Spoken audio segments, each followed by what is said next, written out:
Times now के summit में विपक्षी दल के नेता वर्सेस बीजेपी के बीच में बहुत कॉन्फ्लिक्ट हुए। सबने अपने अलग अलग तरीकों के विचार प्रकट किए, स्पेसिफिकली वॉर के ऊपर, एलपीजी क्राइसिस के ऊपर और इलेक्शन के अंदर जो एसआईआर की प्रक्रिया है, इन सब चीजों से रिलेटेड काफी चीजें सामने आई। इन सब चीजों के बीच में एक सबसे बड़ा क्वेश्चनेबल, या फिर मैं बोलूं कि जियोपॉलिटिकल सेंस में सबसे बड़ा क्वेश्चन रेज किया पवन खेरा ने। पवन खेरा यहाँ बोलते हैं कि पाकिस्तान एक कंट्री जो है जिधर टेररिज्म से घिरी रहती है, इतने ढेर सारे वहां पे लड़ाइयां होती है, बहुत चीजें होती है, उसके बावजूद भी पाकिस्तान यहाँ पे इंडिया और ईरान के बीच में एज अ मीडिएटर काम कर रही है।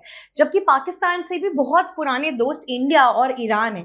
ईरान ने बहुत तरीकों से इंडिया की हेल्प की है और इस पूरे टाइम में इंडिया का कोई भी स्टैंड नहीं रहा है। इस पूरे वॉर के दौरान इंडिया ने ईरान का सपोर्ट बिल्कुल भी नहीं किया। इंडिया ने यहाँ पे अपनी प्रो इजरायली फ्लैगशिप रखी। अब ये जो पूरा स्टेटमेंट है ये कहां से आ रहा है? सो बेसिकली अभी क्या हुआ, मैं आपको पास्ट की एक बात बताती हूँ। स्टेट ऑफ हॉर्मुज से सिर्फ 5 कंट्री को परमिशन मिली कि आपकी शिप्स जा सकती है। उसी दौरान करीबन 8 ऑयल टैंकर्स पास हुए थे स्टेट ऑफ हॉर्मुज से, जिसके ऊपर पाकिस्तान का फ्लैग लगा हुआ था और वो सीधे जाके ट्रम्प के पास आ गए। अब यहाँ पर यह बात हुई कि पहले तो सोशल मीडिया पे चल रहा था कि पाकिस्तान ने यहाँ गद्दारी की है, जो ईरान ने भरोसा करके टैंकर्स को वहां से अलाउ किया था आने के लिए, उसने सीधे जाके यूएस को हैंड ओवर कर दिया। फिलहाल तो ये एक फेक न्यूज है। आप समझिए, ऑयल टैंकर कभी भी किसी एक कंट्री का नहीं होता है, वो कंपनीज का होता है और कंपनीज जाके पोर्ट पे रखती है, जहां से फिर ये सारी कंट्रीज खरीदती है। तो एज सच किसी कंट्री का कोई नहीं होता है। पर बिकॉज स्टेट ऑफ हॉर्मुज से उसको पास कराना था, तो इन 5 कंट्रीज में, जिसमें इराक, ईरान, चाइना, इंडिया ये सब आते हैं, इनका एक फ्लैग लगना जरूरी था, तो इसलिए पाकिस्तान का फ्लैग लगा हुआ था। अब यहाँ पर यूएस ने बोला कि ये एक्चुअल में जो ऑयल टैंकर्स पास हुए हैं स्टेट ऑफ हॉर्मुज से, ये ऑयल टैंकर्स मेरे लिए ही आए हैं और ईरान ने एज अ जेस्चर यहाँ पे हमें गिफ्ट किया है कि नेगोशिएशन में हम भी इंटरेस्टेड हैं, और इसी वजह से 8 ऑयल टैंकर्स आए हैं। फिर डोनाल्ड ट्रंप ने मेंशन किया कि उसके ऊपर पाकिस्तान का फ्लैग लगा था, तो पाकिस्तान भी बहुत एक्टिवली इस नेगोशिएशन में पार्टिसिपेट कर रहा है। बस इसी एक सेगमेंट को विपक्षी दल के नेताओं ने ले लिया और यहाँ पर एकदम क्वेश्चंस रेज करना शुरू कर दिया। उन्होंने इंडिया और ईरान की पूरी दोस्ती पर सवाल उठाया।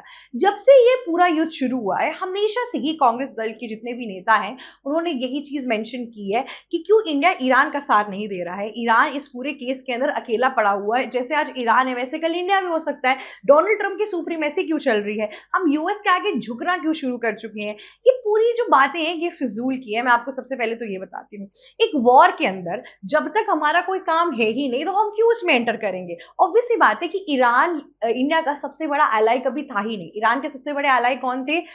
रशिया, चाइना और सीरिया। क्या आपने कहीं पर भी रशिया और चाइना को देखा इस पूरे वॉर में एंटर करते हुए? तो हम क्या बेवकूफ हैं? अपने ही पैर पे कुल्हाड़ी मार लेंगे जब उनके बिगेस्ट एलाई इंडिया और चाइना के, अगर आप मिलिट्री एसेट में देखेंगे, न्यूक्लियर पावर में देखेंगी, हर चीज में, इनफैक्ट उनकी इकोनॉमी भी हमसे ऊपर है। और उस टाइम पे जब चाइना इस पूरे वॉर के अंदर एंटर नहीं कर रहा है, चाइना इस पूरे वॉर के अंदर इनडायरेक्टली ईरान को हेल्प कर रहा है, या फिर मतलब कहीं पर भी आप देखेंगे ऑन पेपर मेंशन नहीं है कि वो मिसाइल्स भेज रहे हैं, ड्रोन्स भेज रहे हैं, कुछ भी मेंशन नहीं है। इनडायरेक्टली सबको पता है कर रहा है, क्योंकि ईरान के पास इतनी मिसाइल और इतनी मिलिट्री एसेट थे ही नहीं जितने वो अभी दिखा रहा है इस पूरे वॉर के दौरान। जब मिडिल ईस्ट उसको नहीं दे रहा है, तो बचा क्या? चाइना और रशिया, यही 2 कंट्रीज इन्हें इस टाइम पर हेल्प कर रही है।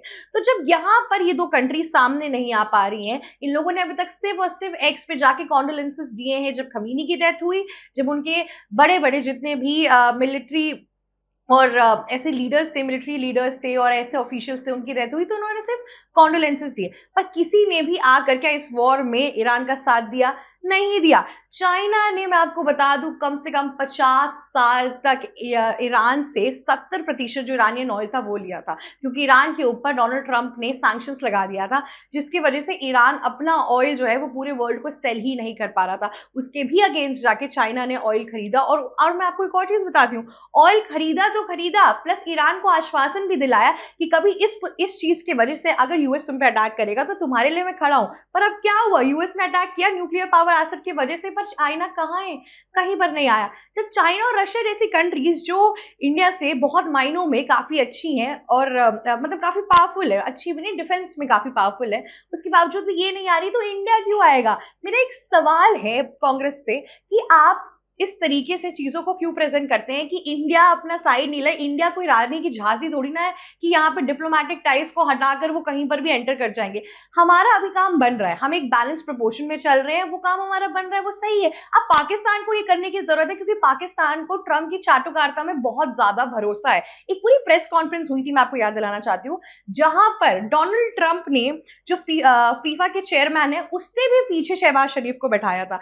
इतना ही नहीं, शहबाज शरीफ की बेइज्जती भी की थी कि अगर मैं नहीं होता तो जो इंडिया और पाकिस्तान के बीच में वॉर हो रही है, जो ऑपरेशन सिंदूर है, उसमें करीबन 35 मिलियन पाकिस्तानियों की जान खतरे में थी। मैं नहीं होता तो शहबाज शरीफ की भी जान खतरे में थी। तो पूरी कंट्री की सोवर्निटी ट्रंप ने 1 मिनट में हटा दी, और जबकि ट्रंप का कोई खेल नहीं था। चाइना एक कंट्री थी जिन्होंने पाकिस्तान की हेल्प की थी, मिसाइल दी थी। यूएस ने कोई हेल्प नहीं किया था। यूएस फालतू में ऑपरेशन सिंदूर में अपना क्रेडिट लेने की कोशिश करता, और यहां पर भी वो सेम चीज कर रहा था। उसके बावजूद भी शहबाज शरीफ आते हैं और डोनाल्ड ट्रंप की एकदम तारीफों के पुल बांधना शुरू कर देते हैं। देखिए पाकिस्तान का हाल क्या है, उनको आईएमएफ बेलआउट्स मिलना बंद हो गए हैं। चाइना के साथ उनके इतने ज्यादा डेट ऑलरेडी हो चुके हैं कि अब वो और ढेर सारे कर्ज ले नहीं सकती है। उनके लिए यूएस एक बहुत ही इंपॉर्टेंट चीज बन चुका है, क्योंकि यूएस की वजह से ही वो इस टाइम पे थोड़ा दुनिया में दिख रहे हैं, थोड़ी उनकी इज्जत बची हुई। अगर यूएस भी चला गया तो वो थोड़ी जो बचाई हुई इज्जत है वो भी पानी में इस टाइम पे मिल जाएगी। यूएस के साथ इनकी जितनी भी डील्स फाइनल हुए हैं उन सब के अंदर अगर आप देखेंगे तो डोनाल्ड ट्रंप ने बस अपना मुनाफा किया है। मैं आपको बता दूं, आप शॉक्ड हो जाएंगे कि डोनाल्ड ट्रंप की अपनी एक कंपनी है WLF, ठीक है।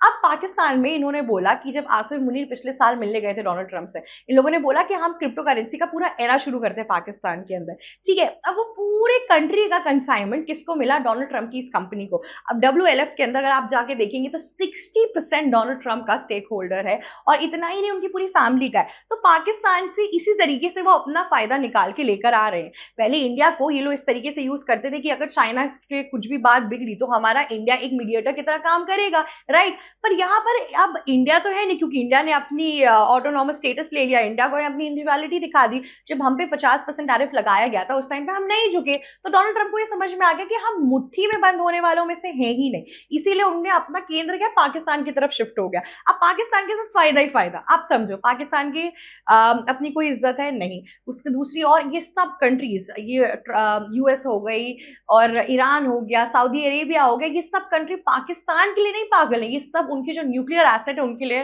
पागल है। जो पाकिस्तान का न्यूक्लियर एसेट है वो एक तरीके के लावारिस बच्चा है जिसका क्लेम करने कोई भी आ जाता है, बस ये सिंपल सी बात है। इसीलिए सऊदी अरेबिया जैसी एक कंट्री जिसके पास अच्छे खासे पैसे हैं, ऑयल टैंकर्स है, सब कुछ, उसके बावजूद भी उन्होंने अपनी डिफेंस टाइज किसके साथ की? पाकिस्तान के साथ की, क्योंकि उनको पता था कि वो तो न्यूक्लियर बॉम्ब नहीं बना पाए, लेकिन पाकिस्तान का न्यूक्लियर बॉम्ब उनका ही न्यूक्लियर बॉम्ब है। पाकिस्तान एक घर है जिसके अंदर मैं आपको बताती हूँ, जो उनका न्यूक्लियर एसेट है और न्यूक्लियर बॉम्ब है वो सबके लिए है। मतलब वो परिवार की तरह ट्रीट करता है कि जिसका मन करे आओ, थोड़ा सा लेके जाओ और बस खुशियां बांटो, और इन रिटर्न मुझे पैसे देते रहो, क्योंकि पाकिस्तान का जितना भी डेथ क्राइसिस है वो तो इस जन्म में पूरा नहीं होने वाला है। तो अब यहाँ पर आप देखिए कि पवन खेरा की जो पूरी आइडियोलॉजी है वो किस कंट्री के साथ इस टाइम पर मैचअप की जा रही है। इंडिया के ऊपर इस पूरे वॉर के टाइम में काफी ज्यादा सवाल उठाए गए, काफी बार उनको बोला गया कि वो ईरान का साथ नहीं दे रही, ईरान हमारे साथ बहुत अच्छे रहे। मैं आपको बैक टू टाइम्स ले जाना चाहती हूँ। नो वंडर कि ईरान और इंडिया के रिश्ते हैं वो अच्छे रहे, पर सिर्फ अच्छे रहे, बहुत अच्छे, या फिर मैं ये नहीं कह सकती कि हमें बहुत प्रॉफिटेबल बिजनेस मिला है उनसे। जब 2017 में डोनाल्ड ट्रंप फिर से इलेक्ट हुए थे, उन्होंने वहां पर जब ईरान के ऊपर सैंक्शंस लगाए तो इंडिया का ईरान के साथ कोई रिश्ता बचा ही नहीं ढंग से, क्योंकि हम ऑयल ही नहीं खरीद सकते थे, हम कुछ नहीं खरीद सकते थे। इसके पहले हम खरीदते थे तो हमारे अच्छे रिलेशन थे। पर एक और चीज है, खमीनी ने, जो पुराने सुप्रीम लीडर थे आयतुल्ला खमीनी, उन्होंने कोई कसर नहीं छोड़ी है इंडिया को माइनॉरिटी इश्यूज के ऊपर सवाल उठाने के लिए। जी हाँ, बहुत सी बारी अगर आप यूएन में देखोगे, आप बहुत सी जगहों पर देखोगे, जैसे इनकी इस्लामिक ब्रदरहुड आती थी, ये कभी भी इंडिया का साथ नहीं देते थे। और इतना ही नहीं, माइनॉरिटी ऑप्रेस कंट्रीज के अंदर इन्होंने इंडिया का भी नाम लिया था। तब उस टाइम पे इंडिया ने काफी रिएक्ट भी किया था कि आप हमें इस तरीके से कैसे बोल सकते हैं, और बहुत सी जगहों पे इन्होंने पाकिस्तान का अच्छा खासा साथ दिया है। तो इंडिया इस टाइम पर अपने जो इनके टाइज हैं, अपनी जो फ्रेंडशिप है, उसे छोड़ के ईरान का साथ कंप्लीटली देने चली जाएगी तो एक तरीके से वो वॉर के अंदर आ जाएगी। देखिए हम सबको पता है कि वॉर में कभी भी किसी का कोई भला नहीं होता है। अगर हम दिमाग से और डिप्लोमैटिक टाइज के हिसाब से भी चलेंगे, तो अगर हम ईरान के साथ कंप्लीटली खड़े हो जाएंगे, कल को ईरान हम पे भी बॉम्बार्डमेंट्स कर सकता है। उसने हमारे साथ कोई घनिष्ठ मित्रता थोड़ी ना की है कि वो नहीं करेगा। जब ईरान के ब्रदरहुड, इस्लामिक ब्रदरहुड इतने टाइम से पूरे मिडिल ईस्ट में थे, उसके बावजूद भी ईरान ने उनके ऊपर बॉम्बार्डमेंट्स कर दिए, तो आपको लगता है कि ईरान इंडिया को छोड़ देगा? जब उसकी कॉन्फ्लिक्ट, जब उसकी इंटरेस्ट जागेंगे, जब उसको सही लगेगा और जब उसके फेवर में चीजें होंगी, वो एक मिनट नहीं सोचेगा इंडिया पे अटैक करने से पहले। वैसे भी वो नहीं सोचता है इन जनरल, ठीक है। अभी वो अच्छे से रिलेशन मेंटेन करके चल रहा है, अच्छी बात है, क्योंकि उसे पता है इससे वॉर आगे जाके इसकैलेट ही होगी। और इस टाइम पे अगर वो इंडिया की तरफ आएगा, तब रशिया भी अपना बैकएंड पे हाथ पीछे खींच लेगा, क्योंकि रशिया और इंडिया के अच्छे रिलेशन है, राइट। और ये इतिहास एक चीज के लिए गवाह है। अगर हमने इस पूरे जियोपॉलिटिकल सेंस में इस पूरे 2-3 सालों में किसी की अच्छी दोस्ती देखी है, तो वो सिर्फ और सिर्फ रशिया और इंडिया की देखी है। रशिया इंडिया के साथ हर उस मोड़ पे खड़ा रहा है जहां पे इंडिया को उसकी जरूरत रही है। पर प्रॉब्लम ये है कि अभी हम इन एलाइज के साथ जा नहीं सकते हैं।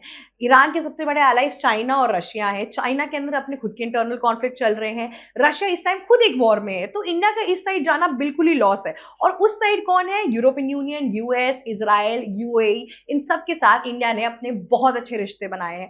अब इन सारे रिश्तों को, ट्रेड को हटा के आउट ऑफ नोवेयर अगर हम ईरान के पास चले जाएंगे, तो हमसे बड़ा बेवकूफ कोई नहीं है। अभी तक डोनाल्ड ट्रंप को ये टैग मिला था कि उनसे ज्यादा बेवकूफी भरा जियोपॉलिटिकल डिसीजन यूएस के पूरे हिस्ट्री में किसी प्रेसिडेंट ने नहीं लिया। उसके बाद से वो टैग हम अपने ऊपर ले लेंगे अगर हमने ऐसे कोई स्टेप किए।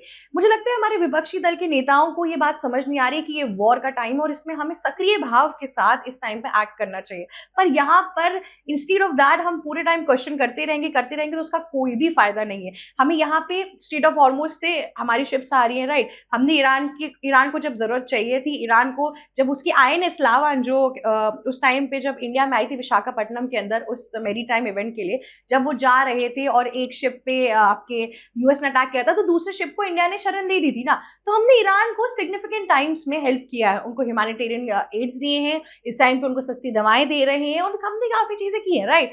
तो जब हमारा रिश्ता यहाँ नहीं बिगड़ रहा और यहाँ नहीं बिगड़ रहा, तो हम फालतू में एक तरफ क्यों जाए कि हमारा रिश्ता सबसे बिगड़ जाए और हम वॉर के केंद्र में आ जाए। ये सारे बेवकूफी भरे वाली चीजें हैं। तभी मैं कहती हूँ कि विपक्षी दल के नेताओं को नेशनलिस्ट अप्रोच की जगह अब ऐसा लगने लगा है कि सिर्फ गद्दी चाहिए, क्योंकि इनसे इलेक्शन तो हो नहीं पा रहा है, तो उनको लग रहा है कि नए नए इश्यूज लेकर आते हैं। अगर जिस दिन हमारे ऑपोजिशन सही सवाल उठाना सीख जाएंगे, उस दिन इंडिया और भी आगे चला जाएगा, उसका फ्यूचर और भी ज्यादा अच्छा हो जाएगा। पर मुझे लगता है कि ये चीजें हमारे ऑपोजिशन में लैक कर रही हैं। अब आगे देखते हैं कि इन सब चीजों के बाद से और क्या रिएक्शन आते हैं। खैर, अभी इलेक्शन का दौर शुरू हो रहा है, तो हमें पता है कि ऐसे बहुत से पॉइंटर्स सामने लेकर आए जाएंगे। आज के लिए बस इतना ही। मेरा नाम शिव चित्रांशी है, और अगर आपको ये वीडियो अच्छी लगी तो प्लीज लाइक, शेयर, सब्सक्राइब और कॉमेंट करना बिल्कुल भी मत भूलिएगा। इस वॉर के टाइम में हमने सारे ओपिनियन बेस्ड वीडियोस कवर किए हैं। अगर आपको कोई भी डाउट हो तो प्लीज आप जाके हमारे चैनल को रिविजिट करिए। Thank you so much for watching us. ABC Hindi news, आज ही जुड़िए हर खबर के साथ।